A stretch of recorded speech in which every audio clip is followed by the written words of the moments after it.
돌리세요. 자, 시편 49편. 만민들아, 만민이라 하는 것은 말씀을 모든 인간에게 다 해당되겠지요. 세상의 거민들아, 마찬가지입니다. 다 해당됩니다. 미천 빈부를 물음하고 다 들으라. 무슨 이야기를 지금 보다 자수에 하느냐, 무슨 이야기를 하고 싶으냐 하면 그 5절 6절 이야기하고 싶은 겁니다. 죄악이 나를 따라 에워놓은 환난의 날에 죄악이 나를 둘러 포위를 해서 꼼짝 마라 하는 그때에도 나는 내가 두려워하지 않는다는 겁니다. 환난 환난 핍박 오라.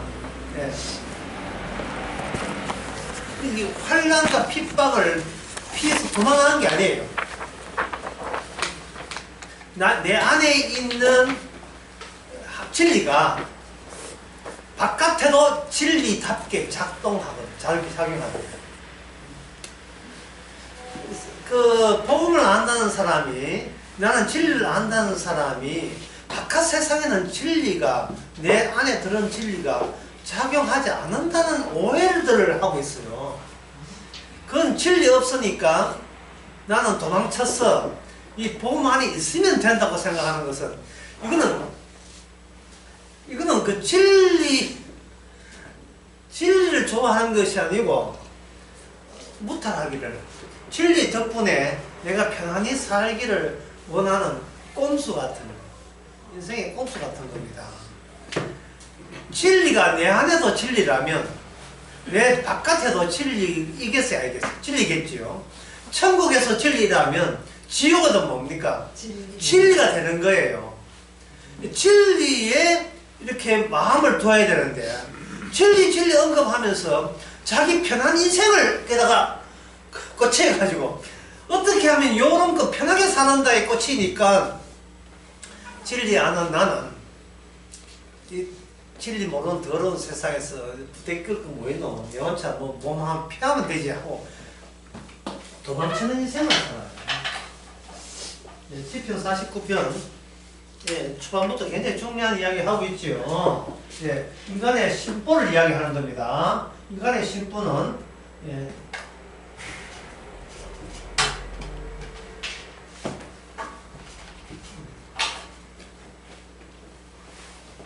도망칠 준비, 같은 말이죠. 내 뺄 준비, 또 같은 말이에요. 도피할 준비. 이걸 다 압축해서 이야기하면 따로 나를 챙길 여지의 공간 마련의 열중, 도망칠 준비, 내뺄 준비, 도피할 준비. 그럼에도 불구하고 들어온다? 그러면 후딱 나를 다른 장소로 옮겨서 나라는 것을 곱게 보호할 아지트를 만드는 것을 염두에 두고 교회 다닙니다. 교회 다니고 말씀 공부하죠. 근데 이것은 환난 때 오라가 아니라, 제가 환난 내 좀 따라다니지만 이런 취지예요. 자, 여러분들이 여러분들은 뭐 해당되면 안 되겠지만, 안 됐으면 좋겠어요. 안 되겠지만, 그리고 이 전체 이야기 하는 것은 뭐냐 하면, 이렇게 비겁 내지는 다른 말로 하면 자신감이 없다. 어떤 자신감? 하나님을 일관되게 의지할 자신감이 없는 거예요. 자신감이 없으니까 이걸 신약에 와서 이야기하면 이건 아주 간단하게 이야기해요. 신약에 하면 아주 간단하게 되어 있어요. 이게 뭐냐면 믿음이 없대. 믿음이 없으니까 자꾸 뭐냐 하면 믿음이 없으니까 진리가 없으니까 자꾸 진리 찾고 믿음 찾고 복음 찾는 거예요. 자신감이 없어요. 자신감이 없으니까 자꾸 믿음, 소망, 사랑을 수입을 자꾸 하고 싶은 거지. 매일같이 코스트코 가가지고 코스트코 가가지고 교회 가가지고 코스트코 가가지고 계속 믿음 사람 말씀을 가지고 한떡 카드에 담고 집에 와서 집에 처져 놓는 거예요. 왜? 믿음이 없으니까. 자기가 자기를 지킬 자신감이 없으니까. 어떤 이것이 종교적인 결국 이거는 뭐가 되냐면 이게 뭐냐면 신종 뭐 같아요? 이 부적 같은 게 부적의 예배라는 것은 뭐냐면 푸닥거리 하는 거. 일종의 푸닥거리 하는 거. 이런 식으로 계속해서 자기를 어떤 식으로 지킬 거냐에다가 신경을 쓰니까 이걸 마귀가 이걸 모를 리가 알지요. 아주 동네 귀신 7귀신 다 불러다가 투입을 명합니다. 들어가지고 더 나약한 모습을 보이니까 더 귀신 같은 다 불러와가지고 하는 거예요. 그러면 어쩔 줄 몰라가지고 또 성경 공부도 더 자주 하고 또 뭐 난리도 아니죠. 자신감이 없고 결국 이 부적처럼 말씀 공부를 부적처럼 사용하는 겁니다. 그런데 오늘 시편 49편 5절에 보면 오라는 거예요. 네? 와! 오라! 왜 그러냐면 진리는 내가 환난 피해서만 진리가 아니라 환난 속에 뭐가 드러나기 때문에 환난과 더불어서 내가 골라 잡은 진리가 아니고 진짜 참된 진리는 환난과 더불어서 오게 돼 있어. 그 환난 들어오면 누가 깨집니까? 누가 깨지요? 환난이 온다는 누가 깨집니까? 내가 깨지죠. 그게 진리예요. 내가 깨진 게 진리예요. 왜? 그 뒤에 나옵니다. 사람의 마음은 12절에 다 같이 시작. 사람의 마음은 삼고치 못하며 멸망하는 짐승 같다. 내가 짐승 아담으로 말미암아 벌써 우리에게 전수된 마음은 짐승의 마음입니다. 그동안 이 짐승의 마음을 누가 그렇게 돋아주고 위로하고 격려해 왔느냐 하면은 진리가 아닌 마귀가 거짓해 온 거예요. 잘하면 구원받을 수 있다. 열심히 하면 너 원래 착하잖아. 지금부터 예수 믿고 더 반듯하게 살면 하나님께서 구원 보장해 준다. 이런 식으로 계속 나에 대해서 내가 나를 포기 못하도록 부추겨주고 격려해주고 한 것이 그게 마귀였어요. 그런데 진짜 하나님은 반대로 나온 겁니다. 네 같은 인간은 환난 속에 한번 들어가 봐야 진짜 네 모습이 심히 부패한 게 인간의 마음이라고 예배드리면 나오니까 정말 썩고 더러운 것이 바로 너다는 사실. 이게 바로 두 자로 하면 이게 영원한 추루스. 이게 뭡니까? 이게 진리예요. 이게 진리입니다. 그동안 우리가 헛사는 이유가 썩은 것을 붙잡으려고 썩은 것을 포장하고 위장을 하였고 썩은 것을 못 놓는 것. 썩었음에도 불구하고 여기에다 무슨 기대와 희망을 걸고 살아온 거. 그러니까 이건 마귀는 좋아하고 뭐는 점점 멀어집니까? 진리와 복음은 점점 더 멀어지는 거예요. 점점 더 멀어지는 거예요. 그래서 오늘 그 시편 49편에서 어디로 이어지느냐 하면은 육절, 그 환란과 육절과 연관시키는데 요 연결고리를 제가 될 수 있느냐 자세히 설명해 줄 거예요. 왜 그러냐 하면 환란과 그 다음에 나온 육절, 자기의 재물을 의지하고 풍부함을 자관한 자는 아무도 그 형제를 구속하지 못하며 자기 저를 위하여 하나님께 속전을 바치지 못한다 라는 요 대목이 있잖아요. 요 대목이 현재 오늘날 우리의 삶을 그대로 대변해 주고 있습니다. 어떤 식으로 대변해 주고 있는가? 환란의 최후의 대처 방법은 1번 복음이다. 2번 돈이다. 몇 번이겠습니까?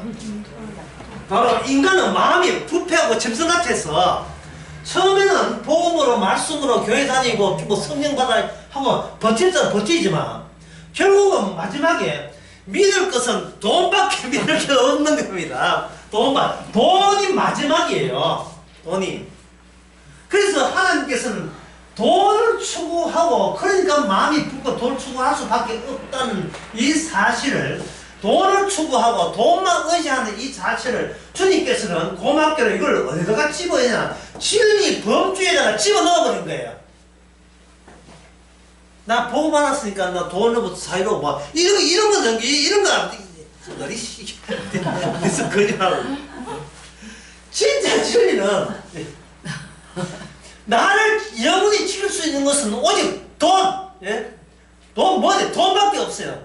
돈도 한국도 모르고 달러! 달러 안 되면 금이든지. 인간의 마음이 질서이고 썩었다, 부패했다 이런 말을 할 때 사람들은 어때 아주 흉악한 나쁜 범죄자, 흉악범의 마음가짐, 교도소 가 있는 사람 술 먹고 자기 마누라 백해패당이 자꾸 그런 것들만 생각하는데요. 그러니까 우리 자신을 너무 모르는 거예요. 자기를 고상하고 굉장히 고상하고 건전한 자아를 지켜내기 위해서 힘들어 교회에 나왔기 때문에 이 고귀한 그동안 수십 년 교회 다니면서 지켜왔던 바비 인형 같은 이 고운 마음을 내가 이걸 아무리 성경 말씀하면 이걸 짐승 같았고 짐승과 이꼴 된다고 나는 인정 못 하겠다.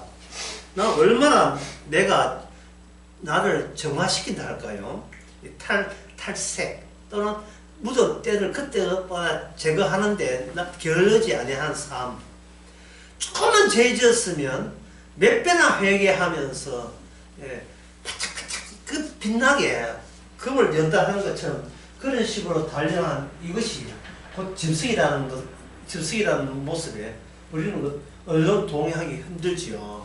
그래서 인간은 적을 찾는 거예요. 나보다 못한 인간 발견해서 공격함으로써 상대적으로 누가 빛난다? 내 자신이 저보다 낫다는 데서 어떤 신앙생활의 힘을 있는 동력을 거기서 뽑아내려는 심보를 발휘하고 있습니다. 성경은 그런 일체 안 봐줍니다. 다시 한번 지금까지 하는 다시 정리합시다. 인간은 도망친다, 피한다, 도피한다, 숨는다. 그리고 내가 혹시 환란에 의해서 다칠 가능성이 있을 때, 내 영혼이 마음이 상처였을 때, 내 마음이 복음과 뭐 이렇게 복음을 떨어져 싶으면 얼른 다른 곳에서 내 영혼을 맡기고 찾아가서 기어이 끝까지 내 영혼은 내가 책임지고 지키려는 심보. 예. 그거 왜 그렇습니까? 네, 그거는 까만 게 하나 있었으면 좀 좋겠네요. 여기 뒤에 있어요. 네, 됐어요.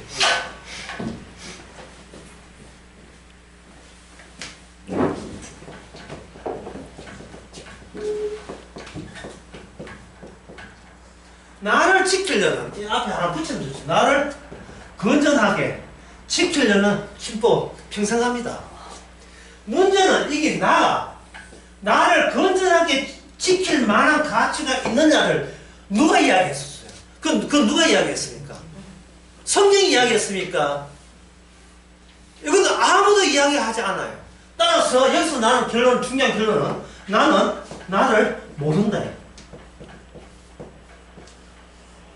하나님은 나보다 아는 것보다 더 많이 알아가고 있어요. 나는 나를 몰라요. 나를 모르지만 스타트, 개시점은 뭐냐? 나는 건전하다. 이걸 개시점으로 시작해서 교회를 다니던 복음을 듣던 그 다음부터는 내가 나를 건전하게 지키는 쪽이라면, 그거 지키는 쪽이라면 그걸 차에서 계속 찾아다니는 거예요. 목적은 다 하나입니다. 나를 고상하게 지켜내기 그거 딱 하나밖에 없어요. 당연히 진리 아닙니다. 예. 그것을 신약에 와서는 이게 이런 모습이 막연이라는 것을 모르죠. 사도 바울은 이걸 뭐라고 하냐? 이걸 뭐라고 저항이라고 저항. 어떤 저항? 내부 저항. 무엇에 대한? 진리, 이미 확인된 십자가 복음의 진리에 대한 내부 저항이 꼭 이런 모습으로 그의 최종의 모습을 드러내는 겁니다. 최종의 모습으로. 그래서 누구를 만나도 그냥 처음 만나든 오래 만나든 누구를 만나도 속으로 이야기해요. 니 나보다 더 건전해? 니 나보다 더 순수해? 내가 더 순수해. 벌이나 받아라. 거기서 경쟁해서 상대적으로 더 순수하다는 데서 우열감을 느끼는 것으로 아직도 숨쉬고 살만한 그 용기를 인간들은 갖고자 하는 겁니다. 용기를. 이걸 가지고 이제 정의는 살았고 정의가 불의를 이길 때 세상 아직도 살만한 세상이다 라고 하고 싶은 겁니다. 그걸 확인하기 위해서는 보통 드라마 보면 이렇게 권선지하이라 하죠. 선은 결국 이깁니다. 아무리 자기 나를 학대해도 이 쓰레기 같은 게 네 앞에 니니시 이 쓰레기는 쓰레기 결혼해야 해. 둘이다. 내 남편 결혼해.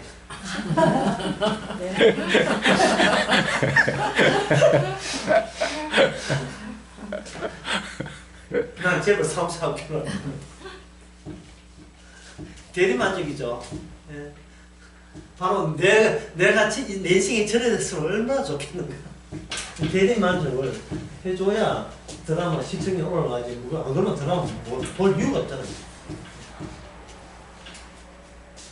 자, 근데 이제 여기서 그 연기를 벌이해서 약간은 나는 건 아닌데 약간 복잡한 게 있어요. 그게 뭐냐 하면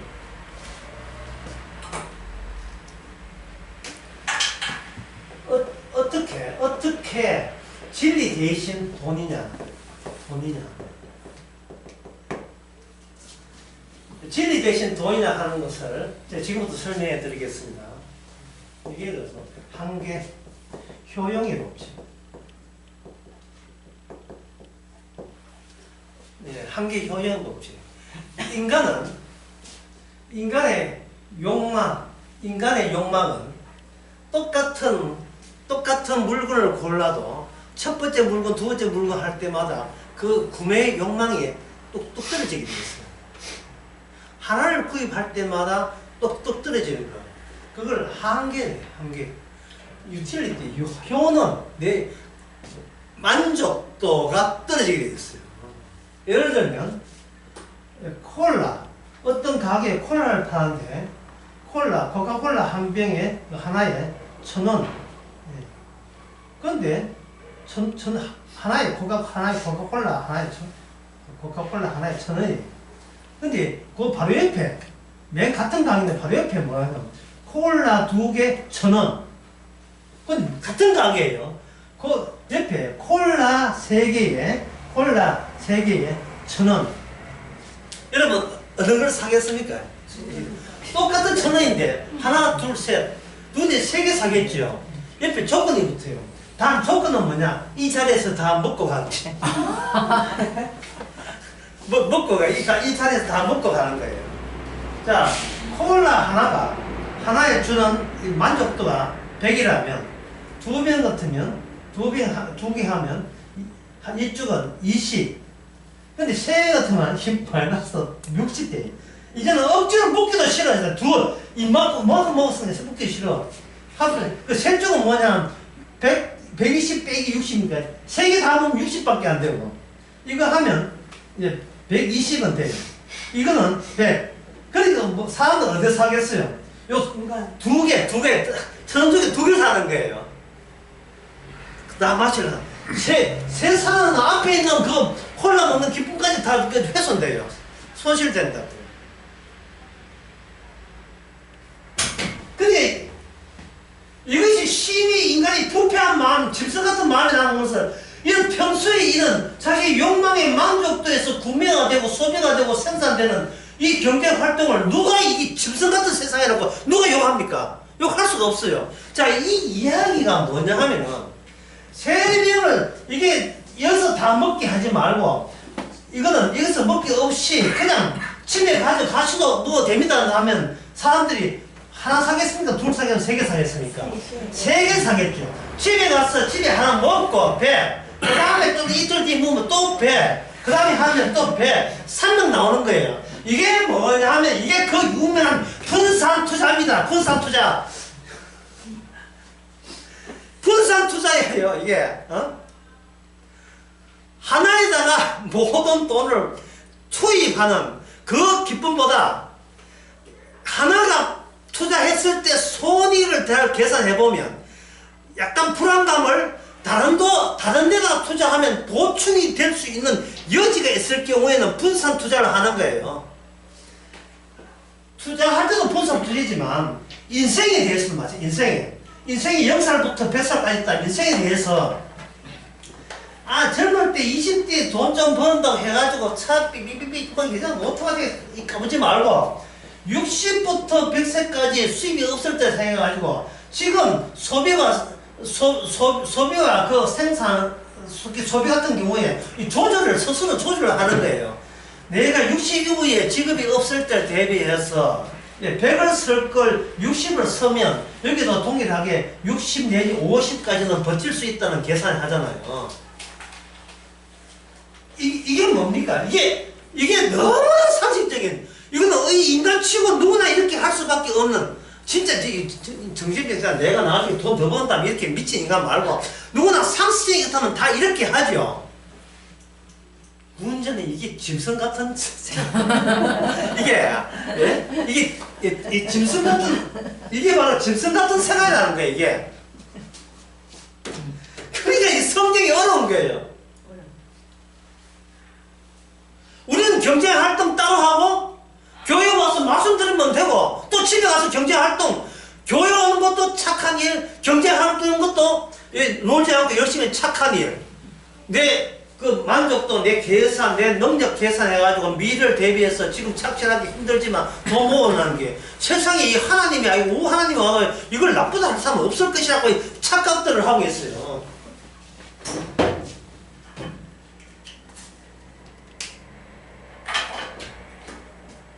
여기서 이것이 마음이 부패하고 짐승 같은 인간이다.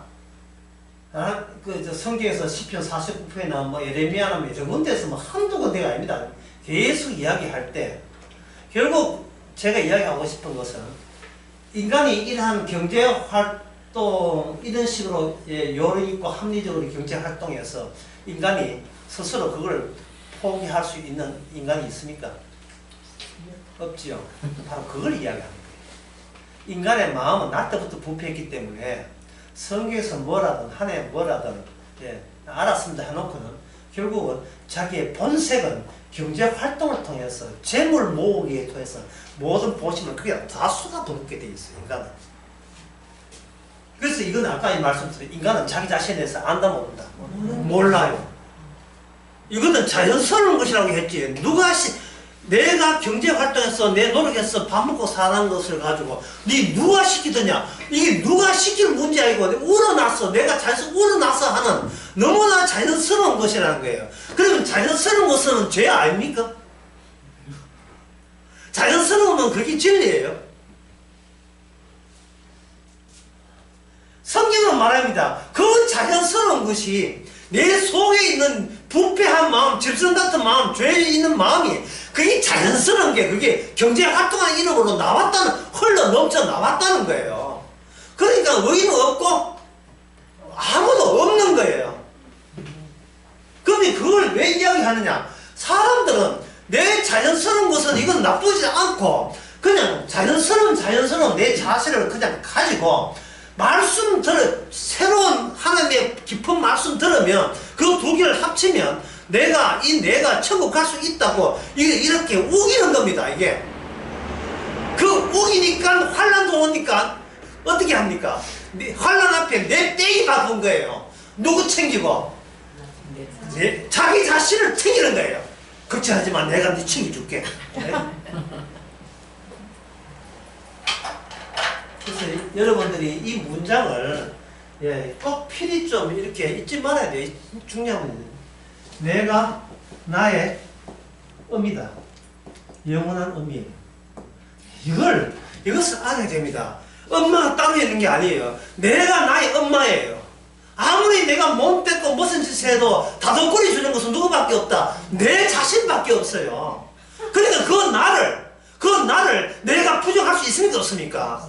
부정 못해요. 엄마를 부정해버리면 내가 존재하지 않는데. 이 엄마가 누구냐?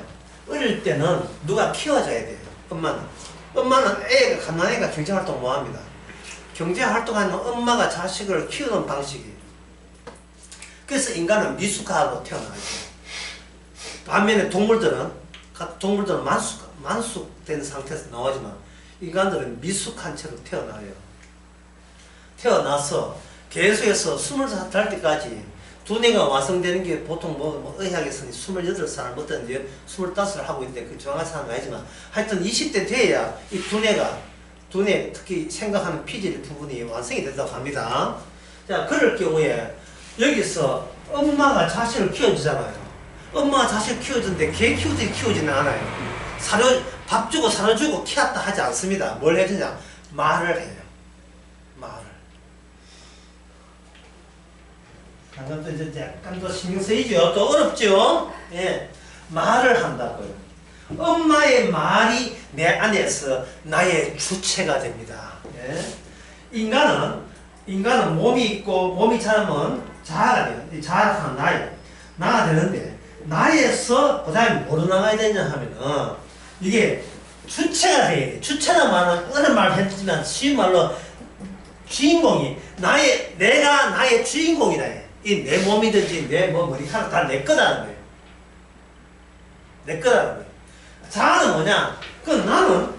나는 난데 이 정도밖에 아니라는 주체는 적극적이에요. 이 자아를 누가 캐야 돼? 내가 책임져야 돼. 주체. 근데 이 주체되면서 개입한 게 있습니다. 누구냐 하면은 바로 엄마를 비롯한 부모의 언어가 자아 속에 들어오게 되면 여기 자아 안에 엄마의 욕망, 아빠의 욕망이 내 안에서 주체를 만들어내요. 엄마의 욕망, 아빠의 욕망이에요. 커서는 드디어 엄마, 아빠한테 잔소리 안 듣지요. 잔소리 안 듣지만 벌써 주입된 것은 다 엄마, 아빠 거예요. 주입된 것은. 그래서 가정교육을 철저히 받는 아는 집에서가 아니라 어디 바깥에 가도 어디 친척집이나 바깥에 가도 그냥 신 받고 노는 게 아니고 딱 해놓고는 신발 나란히 딱 하고 문 열고 들어온 게 아니고 열고 뒤돌아봐서 문 딱 닫고 비 온다 우산 쓰고 버스 탔다 배운 집 아들은 우산을 이렇게 펼치게 있는 게 아니고 딱딱 해가지고 똘똘매가지고 빗방울이 다른 성경한테 하지 않도록 딱딱 하는 거. 그거 태어날 때부터 DNA가 그런 거예요. 예? 얼마나 잔소리를 해야 되겠습니까? 니만 생각하면 안 돼. 다른 사람을 생각할 수 있는 인간이 돼야 돼. 예? 엄마가 그렇게 한다면 그 엄마는 누구한테 배웠겠어요? 엄마. 자기 친정엄마한테 배웠겠죠. 친정엄마한테 배웠겠죠. 이 주체. 그러니까 인간은 자아가 엄마, 욕망, 아빠의 자수가 있으면 인간은 어떤 모습이냐 하면 이게 마음이라면 마음을 이렇게 엄마, 아빠가 늘 이렇게 감사하는 쪽이에요. 감사해서 거기서 뭐가 나오냐 이 지시를 통해서 나오는 게 바로 착한 인간에게 준 게 그게 무슨 책이겠어요? 선하책. 네가 이렇게 하게 되면 너는 사람 보기에 착한 주체가 되고 사람 보기에 착한 주체라는 말은 그 다른 대타자, 다른 타인 하나님 전능하신 하나님 보시기에도 너는 착한 사람이 된다는 거예요. 착한 사람. 이 논리에 대해서 사람들은 의심을 할 수가 없어요. 왜? 요모조모 따져도 받은 소리에 연결로 되어 있는 결과물이기 때문에 이 점이 뭐가 틀어졌다, 이걸 의심해야 된다 라는 생각이 1도 아무것도 없어요. 할 수가 없습니다. 그냥 나는 바르게 살았기 때문에 바른 사람이 낫고 그냥 밀어붙이죠.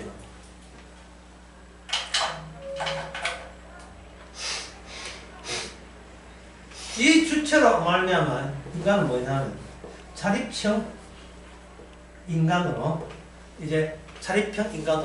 사회에 나갑니다. 자아에서 엄마가 너는 착하고 너는 박사한 사람이라고 나가야 되는데 그래서 이제 주체라 했죠. 나가야 되는데 엄마 아빠는 내가 착하다 했는데 막상 사회에 나가니까 사회에서 기다리는 것은 뭐냐면 무슨 세계? 사회는 무슨 세계입니까? 네? 요렇게 누가 요렇게 돈 많이 벌었냐 가지고 그 사람의 신용도를 결정하는 세상이거든요. 신용도. 예. 나 교회 다닙니다. 믿음 좋습니다. 이거 보고 어느 개천 안 해주지요. 당신은 아파트 얼마짜리인데 이거 보고 대출 해줄까 말까 하잖아요. 사회에서는 개인적인 인격, 자질 이런 걸 고려하지 않고 현재 갖고 있는 소유하고 있는 소유 재물이 어느 정도나 따라서 그 사람이 믿을 사람인지 못 믿을 사람인지를 결정하는 게 사회입니다. 그런데 얘가 밖에 나가 엄마한테 뛰더라고요. 예. 나는 착한데 사회가 이 착한 나를 인정을 안 해줘버리네요. 여기서 뭡니까? 균열이 있나요? 균열. 그러면 이 사실을 엄마 아빠가 미리 간파하고 있죠. 그러면 제대로 된 가정에서는 어떻게 됩니까? 가정교육을 시킬 때 바르게 살아라. 그 다음에 결과는 뭐냐? 자, 바르게 사는 것이 순진한 가정에서는 바르게 사는 것이 그 인간의 최종 목적이었잖아요. 그러나 진짜 현실적인 가정에서는 뭐냐? 바르게 살아라. 그러면 하나님이 복을 줘서 너로 하여금 부자 되게 해준다는 거예요.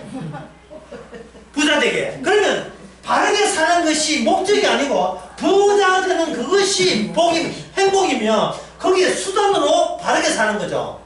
그럼 여기서 이 둘 다 인간의 자연 속에 엄마 욕망, 아빠 욕망이 주체가 되어버리면 얘는 가정으로 틱타치 도는 게 아니고 수단과 방법을 가리지 않고 뭐만 벌면 돼요? 돈만 벌면 엄마, 아빠뿐만 형제들도 나를 사람 취급해준다는 드디어 사회 사람이 돼. 사회에 훌륭한 신용이 있는 사회이 되는 거예요. 사회이 되는 겁니다. 그런데 빠른 시간에 인정받기 위해서 욕망이 오버했어.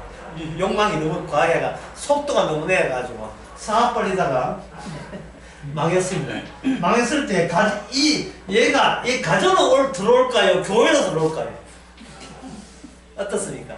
사업 망했으면 가정으로 올까요? 교회로 들어올까요? 일단 교회에 들어오고 그 다음에 가정 들어오죠. 아빠 대출 좀 내도록 하게 손 놔두면 되고, 이때는 뭐냐 하면은 신이시여 내 인생을 어떻게 전능해야 돼요. 천지를 창조하신 전능하신 하나님이 내 인생을 좀 예전처럼 만회해달라. 예, 남들이 그동안 나를 사람을 인정한 수준만큼 높여달라고 교회 와서 기도하겠죠. 예? 그게 바로 교회입니다. 바로 이게 이 세상 교회입니다.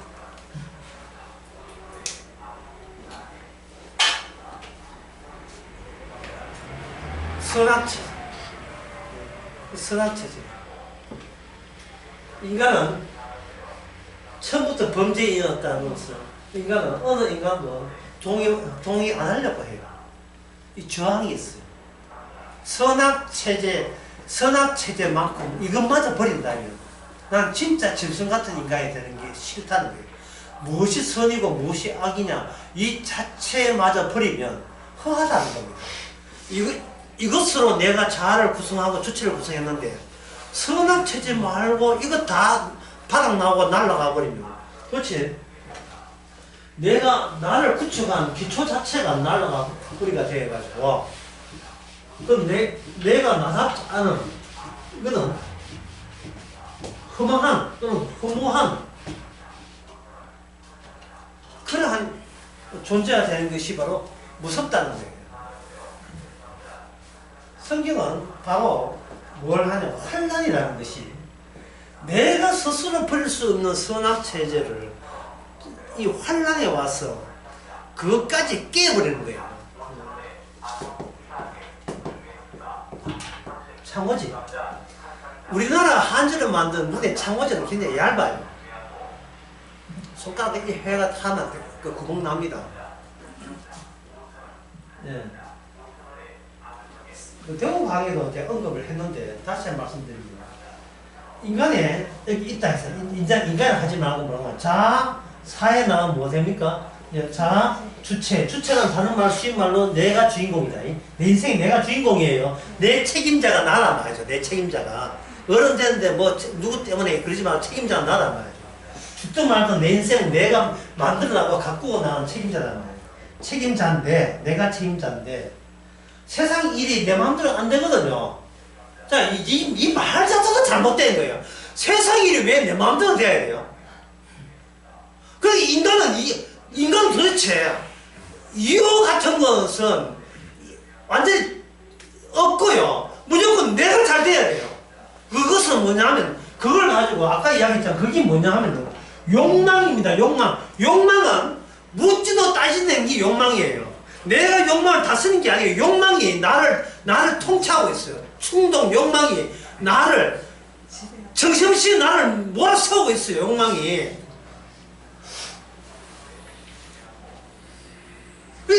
내 인생 내 마음대로 할 수가 없어요. 걱도가 있어요. 그래서 좀 이제 요즘에서 이 사회 나올 때 이 자아와 주체 사이에 좀 더 상세히 이야기하면 뭐 좀 상세하게 아주 깊이 상세한 건 아니지만 해보면 여기서 뭐냐면 자아가 주체로 나갈 때 여기서 환상을 만듭니다. 환상. 예? 엄마 기다려봐. 내가 사회 나와서 이 정도 돈 벌어. 엄마 황실 줄게. 이게 뭐예요 이게? 사회가 자기 마음대로 되는 건 아니잖아요. 그래도 노력하면 뭐 되겠지. 노력하면 되겠지. 예, 가정도 이쁘죠. 뭐 하면 뭐 되겠지. 환상입니다. 뭐 여러분들 제기를 하면 여러분 이제 불만이 있을 게 있잖아. 그러면 인생은 그것마저 환상이라면 그러면 인생은 어떻게 살아가는데 이렇게 막 저한테 막 달려들고 싶을 거예요. 인생은요 우연으로 살아요. 우연의 마주침으로 살아요. 사업을 하든 뭘 하든 간에 노력한다고 성공하는 것이 아니고 그걸 일본 표준말로 아다리를 합니다. 아다리 된 행운이 운이 있을 수 있어요. 그래서 이런 헛된 말이 있잖아요. 인생에는 기회가 세 가지 온다고. 그 중에 하나 삼으면 된다. 한순간에 뻥 뜨는 수가 있다 이 말이죠. 사업 망해가지고 짜증나가 술 먹고 예 브루스 그저 나이트에 브루스 춤추다가 남자 만나 잘됐다 뭐 이런 거. 인생은 어떻다 한 방에 훅 갈 수 있지만 한 방에 훅 뜰 수가 있어요. 예? 우연히 남자 잘 만나가지고 그 신입사원이 커피 들고 가다가 그 마주쳤는데 그 제발 상세가 마주쳐가지고 결국 그 회사 인수하는 거 있잖아요.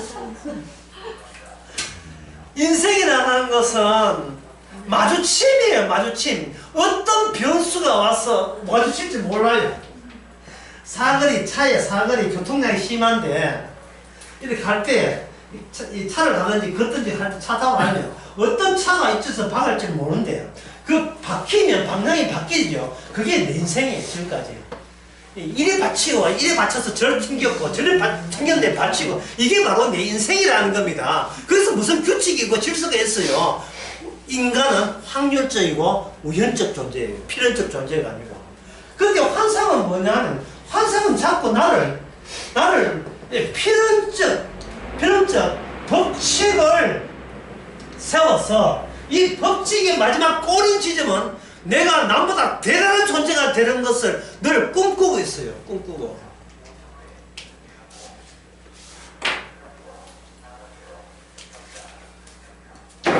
판타지. 우리말하면 꿈이죠. 꿈인데. 노래 가사를 하나 또 챙겨왔습니다. 노래 가사 한번 들어보세요. 어제 꿈에 보았던 이름 모를 너를 나는 못 잊어. 본 적도 없고 이름도 모르는 지난밤 스쳐간 여인이요. 이 밤에 곰곰이 생각해보니 어디선가 본 듯한 바로 그 모습, 떠오르는 모습, 잊었던 사람, 어느 해에 만났던 여인이요. 어느 가을 만났던 사랑이요. 난 눈을 뜨면 꿈에 깰까봐 난 눈 뜨고 그들을 보내. 늘 인간은 환상 속에 살아가는 거예요. 그런데 이제 그 중요한 것은 이건 앞에 그 시창 앞에 중요한 것은 물거품처럼 꺼져버린 내 꿈이야. 요겁니다. 물거품처럼 꺼져버린 꿈이니까 그걸 다시 보기 위해서 어디냐? 오늘 밤에 그대에 와요. 눈을 뜨면 사라지는 사람. 하지만 꿈에 나타나는 사람. 이게 인생이에요. 인생이 꿈을 꾸는 게 아니라 인생 자체가 꿈이에요. 이 주체가 꿈이에요. 근데 인간은 몸은 꿈은 아니지만 몸에서 피어나는 이 자아와 주체는 꿈 같은 겁니다. 허망한 거예요. 그 허망이 뭘로 채져 있다? 내 몸을 내가 지키는 식으로 채 있으니까 이 꿈의 내용은 돈이에요. 이 꿈의 내용은 돈이라고요. 경제활동이었죠. 굉장히 건전해 보이고 대단해 보이는 하나님의 누가 봐도 그건 나쁘다 못하는 경제활동, 합리적이고 이성적인 경제활동. 근데 방금 뭐라겠습니까? 그 경제활동조차도 뭐였다? 운이다. 운. 그게 운이고 그냥 마주침이고 부딪힘이에요. 당구공 같아요. 참 20대에 눈이 삐지 우리 저런 남자를 만나서 참. 지금 다시 20대를 가보세요. 매일 그 남자 선택하게 되었어요. 예? 아휴, 내가 다른 남자 만났으면 이 고생 안 하지. 그런데 다시 그때로 돌아가 보세요. 그때는 선택지가 그거밖에 안 돼요. 왜? 내 결정은 나의 결정이 아니고 환상을 선택하는 식으로 인생이 꾸려져 왔기 때문에 그래요. 환상을 꾸려져 온 거예요. 그래서 이 전체, 우리 인생 전체가 꿈 같아요. 자욱한 안개 같습니다. 야고보서 4장에 남았어. 나 홀로 걸어가는 자욱한 안개 같은 거. 예. 그러니까 안개 같은 것이 슬프다가 아니고 허망하다가 아니라 그게 바로 진리라는 거예요. 그게. 예, 그게 진리였어. 그러니까 진리를 누가 방해했어요? 내 환상에 방해한 겁니다. 자, 이제 환상은 어디서 오는 거야? 환상은 언어에서 와요. 언어는 뭐냐? 기존에 있는 의미체계입니다. 의미체계. 이 세상에 의미가 없는데, 꿈인데, 마귀는 인간에게 이 세상에 의미가 있다고 온갖 의미를 다 집어넣어야 돼요. 한국은 축구팀 상을 떨어지면 안 되고 우승해야 되고 의미죠. 어떤 일이 일어나도 예? 내가 비트코인이 했으면 이게 5만 원 이상 더 올라가야 되고 내가 투자했으니까 예? 내가 투자한 영풍재지는 막 올라가야 돼요. 그게 세상에 예? 공작의 대상이 내가 폭락할 줄. 이 모든 것은 예? 홍콩 이랬어요. 그거 홍콩 펀드 망했어요. 홍콩 펀드 그거 망하는 걸 누가 알았어요? 아무도 몰랐어요. CGP도 몰랐어요. 아무도 몰랐어요. 예? 왜 우연이니까. 그래 올랐다 칩시다. 그래서 갑자기 10배 쳐가지고 그거 해가지고 또 우리는 또 요런 해가지고 아까 뭡니까 분산 투자한다 했지요. 주사 계산하면 안 돼. 괜찮아. 땅 사야 돼. 땅 샀는데 땅 샀는데 땅값이 내려갔다. 어떻게 할 거예요? 안 되겠죠. 잠깐만 이게 무슨 소리 하더니 지금 땅값 내려가면 안 되겠죠. 그런데 이 의미체계 전체가 부동산 하락이에요. 의미체계 전체가 안 판다 했는데 계속 의미체계 전체가 내려갈 때는 팔자. 손해보고 팔자. 그지 대출 이자 안 나온다 팔자. 이건 내가 선택한 거예요. 의미체계가 나한테 강요한 인생입니까? 강요했죠. 강요한 거예요. 사람이 어리석은 것이 자기 자신의 단편만 바라보고 있다. 자기 중심을 보고 있다. 남 것은 허망해도 누구는 지식하다. 나는 내한테 이게 꿈이 아니고 실제다고 여기고 있습니다. 성경은 그 실제조차 진리를 방해하고 저항하는 데서 실제지 진짜 진리는 아니라는 겁니다. 내가 여기 존재하는 이유는 진리를 방해하기 위해서 내가 이 땅에 태어난 거예요. 진리를 방해해서. 이게 신약에 오면 누굴 방해하는 겁니까? 나의 중심이 예수님 중심을 방해하기 위해서. 비진리로 작동하기 위해서 우리가 이 땅에 태어난 겁니다. 이걸 가지고 스스로 생각하는 것이 아니고 이 사실을 왜 이제서 알았지? 좀 진작 알았으면 하고 그것을 생각해야 줄 알아야 돼요. 이걸 진작 알았어요. 그러면 진작 알면 뭐 내한테 이익되는 뭐냐? 다시는 뭐 하는데요? 다시는 도피하거나 숨거나 도망치는 게 아무 짝도 소용없는 거예요. 그래서 오늘 보면 그 49장 5절에 환란이 나를 어떻게 한다? 나를 에워싸는 거예요. 환란 없는 곳으로 도망할 수 있는 우리 입장이 인간 입장이 아닙니다. 환란이 올 때 다만 우리는 그 환란 안에서 어떠한 대처를 하느냐. 그 다음에 5절에 나온 게 뭐냐? 그 5장 그 6절에 나온 뭐냐? 자기의 재물을 의지하는 거예요. 부자는 그런 게 아니라 가난한 사람도 마찬가지고요. 인간이 결국 자기가 진리가 아닌 티를 내는 것이 내 돈 가지고 그나마로 나라도 밥 먹고 살자라는 식으로 그 행동이 나올 수밖에 없는 거예요. 이것을 성경은 시편 49편에 이야기합니다. 자, 1강의 결론은 인간이 아무리 위해서도 모든 것은 말씀대로 돌아간다. 모든 것은 시편 49편도 돌아가게 있어요. 네가 아무리 건전한 척 해도 돈 없을 때 한번 보자. 돈 없을 때 건전한지 한번 보자. 뭘 없을 때 건전한지 한번 보자. 그래서 사탄은 예수님과 사탄을 시험받을 때 성령께서 어떻게 했습니까? 예수님을 쫄쫄 굶겨놓고 만나게 됐어요.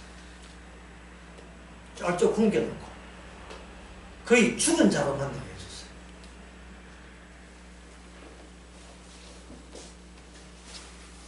자, 그렇다면 이제 10분 쉬고 두 번째 하겠는데, 그러면 두 번째 시간에 우리가 생각해야 될 것은 과연 부자라는 거, 이게 과연 부자라는 거, 재물이라는 거, 그 자체가 과연 나쁜 것일까?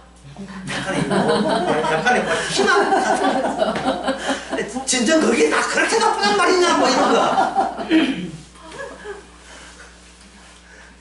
과연 그럴까? 10분 뒤에 봅시다.